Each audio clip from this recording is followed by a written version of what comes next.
Please welcome Diana Spirithawk.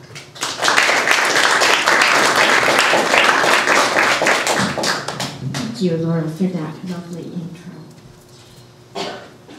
Show of hands, who has a quilt that their aunt or their grandma or their mom made them? Yes. Who has made a quilt? You have a quilt for your baby yet? No. Oh.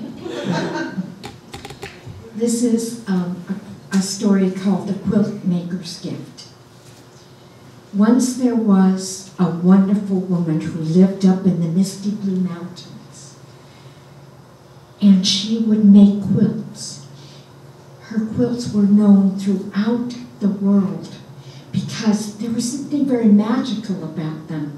They captured the yellows and the reds and the purples of the wildflowers and the whites, the puffy whites and the blues of the skies and the many different colors of the green trees and the grass. And they were all blended into the quilts she made. People would come from far, far away, making their way to her little cabin in the mountains, wanting to buy a quilt, bringing bags of gold. She wouldn't sell them. She only gave her quilts to those who needed them. When she finished a quilt, she'd go down to the town, and in the wee hours of the morning, and she'd look around, and she'd go where the poor people would be sleeping in boxes, under boxes, or in doorways, under trees, and she'd find one, and she'd creep up and put that quilt, tuck it all around them. And then she would leave. And when they woke up in the morning, there they would find themselves enfolded in this wonderful, unique quilt. Well, she had been doing this for years. But that town was governed by a king. He was a very greedy king. In fact, he made a law throughout his town that you had to give the king presents for Christmas. In fact, he celebrated his birthday 2 times a year. Easter, Valentine's Day, Thanksgiving, every holiday, you had to give him a present. And if you didn't, he'd throw you in jail. So one day, one of the soldiers came and said, probably a spy soldier, he said, "King, there is a woman. I heard of a woman up in the misty blue mountains. She makes quilts, and I know she's never come down here and given you a quilt." He said, "Well, we're just going to have to see about that. We'll just have to go and get our quilt. After all, she does live in the county." So they get on their horses, and he has this little crown and his big coat and his royal army, and they go trooping around and they find her. And she's sitting on the porch as usual, stitching the last few stitches on this wonderful, wonderful quilt. And he rides up and he gets up and he says, "Madam, I see that you have been making quilts. I hear you've been giving quilts away. But I am your king and you've never given me a quilt." And she said, "Oh, well, Your Honor, Your Highness, I see by your crown and your beautiful cape and your gorgeous horse and all your king's men that you don't need a quilt. In fact, you probably have several." He said, "Well, but that's not the point. Every one of my subjects must give me gifts. And as far as I know, you have not given me even one. And you're supposed to give me, and that quilt right there will be fine." And he reaches over to grab it, and she wishes it up, and it gets carried away on the wind, never to be seen again, at least not by the king. So he says, "Okay, madam, so I take it that's a no?" She says, "Well, King, my dear king, it's nothing personal. Don't take it personal, but I only give my quilts to those who need a quilt. And it's obvious that you don't. Well, that's not the law. The law is that you have to give me a gift, and I want a quilt from you. And so you better cough one up. And she said, well, I can't, and I won't. Fine, so he tells his men to grab her and put her on the horse. So they go down out of the mountains to a more scraggly part of the forest, and there's a cave, and there's a sleeping bear in the cave. So they chain her to a boulder right outside the bear's cave. And they take off. So there she is, sort of hanging out with the boulder. And the bear, he hears something, because she's humming to herself. When she gets nervous, he goes, she hums. He comes out of the cave. And he looks at her, and she's, what, which is probably bear for what, who are you and what are you doing here? Well, hi there. And she said, oh, I see that are you sleeping on those rocks? She said, well, no wonder you're so grumpy. Do you have a pillow? Which is bear for, what's a pillow? She said, well, if you could, like, undo these chains, I'm going to make you a pillow. Well, he thought, well, let's see what happens. So he breaks the chains, and she goes and she gathers pine needles, and she rips a piece off of her cape. And it's red velvet, by the way. And she stitches up a nice little pillow, and she takes it over and puts it there in the cave, and she says, well, try that on. So he lays this big head on the pillow, and he goes to sleep. And he just has the best sleep ever. And when he wakes up, he isn't grumpy anymore. And she said, well, do you have anything to eat? And, which is bear for, yeah, I like honey and berries. She said, oh, get some. So he goes out and gets honey and berries, and she makes tea. So there they are sitting there having a tea party with honey and berries and tea, and he's sitting on his pillow, and he's very happy and very cheerful. Well, meanwhile, back at the castle, the king, he's pacing, because he's, even though he's very greedy, he's not really all that mean. And he started worrying about her. So he got his troops out, and they went back. And he comes, he rides up, and he looks at her, and she's sitting there having tea with the bear. Obviously, this didn't work. So he goes and says, well, you are going to give me a quilt now, aren't you? Your Honor, Your Highness, what? I don't give quilts to people who don't need them. Get her, men. So they get her, and they put her on the horse, and they take her down to the ocean. And they ride out there, and they stand her on this rock. It's a tiny little rock, and she has to stand there. And it's cold, and the wind is coming up, and the king says, well, so might you change your mind now and make me a quilt? And she said, I cannot. You obviously don't need a quilt, and I can't make one for you. And I won't make one for you. Well, fine, when the time comes in, we'll see. So he rides home. The wind is howling. It's blustering, it's getting dark. Here comes this little bird, a sparrow, just being blown this way and that way, and she sees that it's struggling, so she puts out her hand, and he comes, and she puts it under her hair to keep warm, and he warms it up, and then she rips another piece off of her cape, and she stitches a little velvet vest. and she puts it on it, and it's very happy, and it's feeling much better because it's safe. And then after a little while, it feels okay, and it flew off. Meanwhile, the tide is coming in, and it's up over her feet now, and there she is.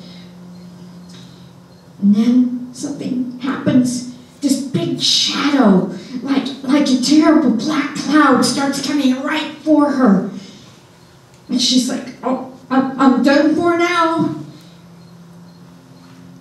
Her little friend had brought all the other little friends, and they picked her up by her clothes and flew her out to the apple tree that was right there by the water's edge.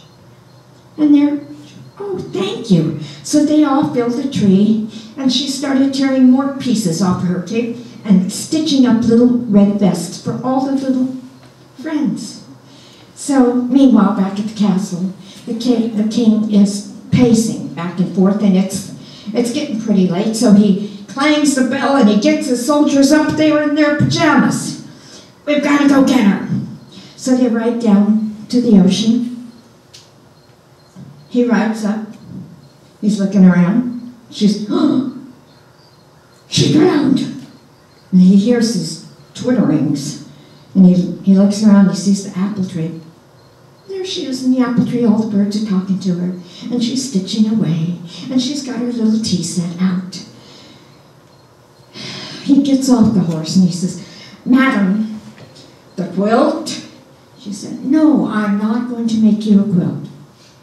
She said, you know, you're very handsome, but I never see you smile. Well, what's there to smile about? She said, well, someone as rich as you'd think you'd crack a smile now and then. No, she said, I bet you even have dimples. No, I don't have dimples. And are you going to give me that quilt?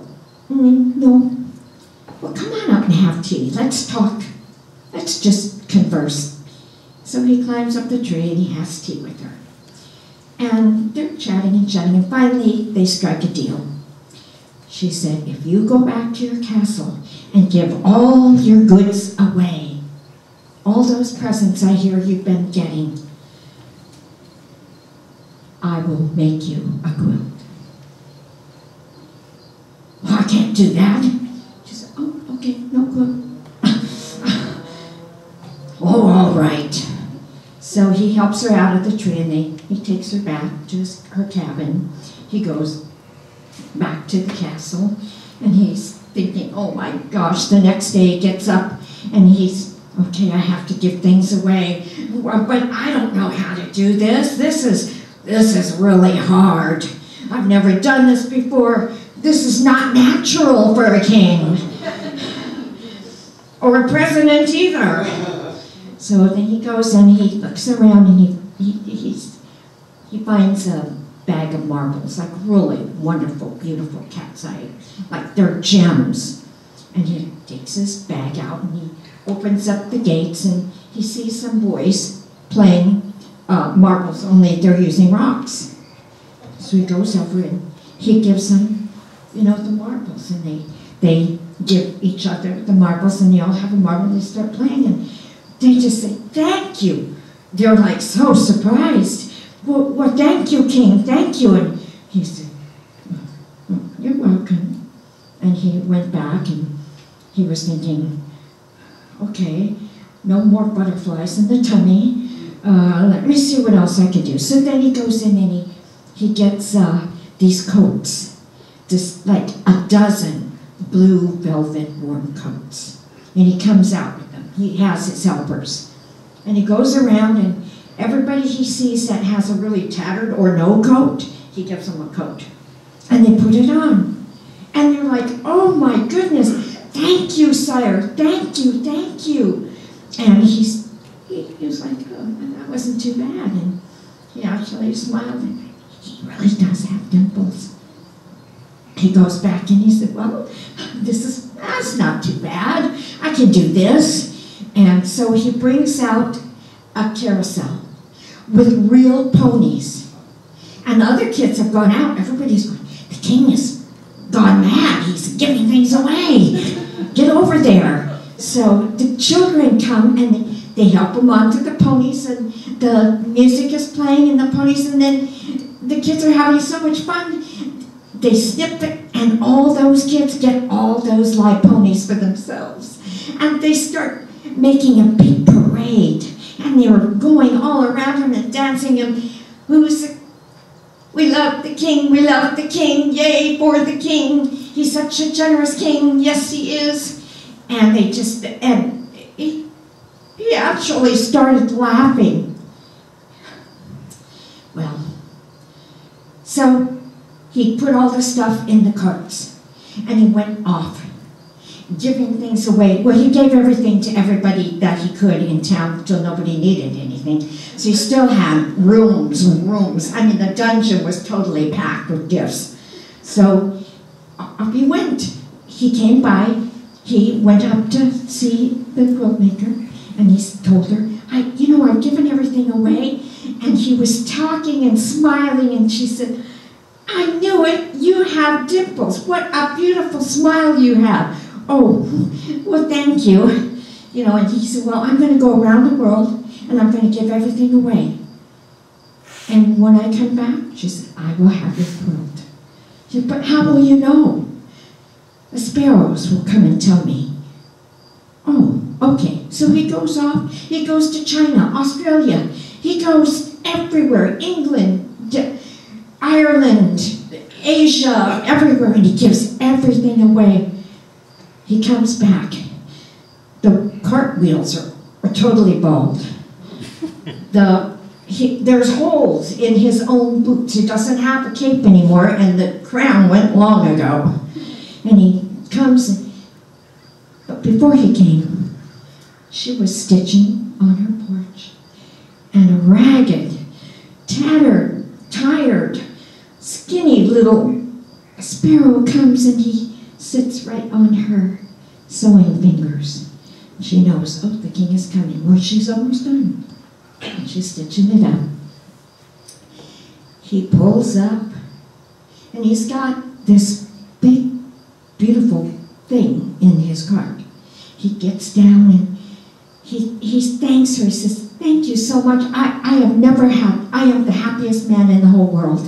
I have never felt so good. I am so happy. I love this kind of a life. And I don't have anything left to give. I'm kind of sad it's over. She said, oh, well, we can work together. And she presented him with his quilt. And they had tea, and they talked. She told her all about his, oh, I almost forgot. I have a present for you. And he went to the cart, and he got his very own blue velvet gilded throne. And he picked it up, and he put it on the porch for her. And he said, see, this is so that when you could come outside to stitch, you'll be very comfortable. And she thanked him. And he took his quilt, and I'm sure that he slept with it that night. They became great friends. In fact, when she finished a quilt, a sparrow would go to the king, and he'd come up, and she would give him the quilt. In the wee hours of the morning, he would go down, and he'd find someone sleeping in a door under a tree or in a box, and he took that quilt around that person and come back, and they'd have tea and talk about it, and just, they became great friends. And he wasn't a greedy king anymore. Of course, he never was a mean king. And that's the story of the Quiltmaker's gift.